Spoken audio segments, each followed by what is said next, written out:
Hello everyone, Brian from Constellation here, and today we will go over what to do when your AC is running constantly. We are creating this series of videos to ensure your home stays efficient and safe, and all your maintenances are up to date. That being said, please like our page so we can keep helping you with all your home service needs. Check to make sure your thermostat isn't located near heat generating devices, like a TV or a lamp. These devices generate heat, which can cause your thermostat to detect a higher temperature than the actual temperature in your room. This will cause your system to run for longer than it needs to. Check to make sure the airflow to your system isn't reduced.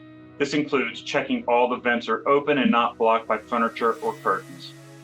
Check that the unit has at least 2 feet around it so that it's able to draw in air. Check that the filter is clean and replace it if needed. This allows the system to breathe. After checking the above and your system is still running continuously, it may be a sign your system is low on refrigerant. In that case, a licensed professional will need to come out and check the level of refrigerant and replace it if needed.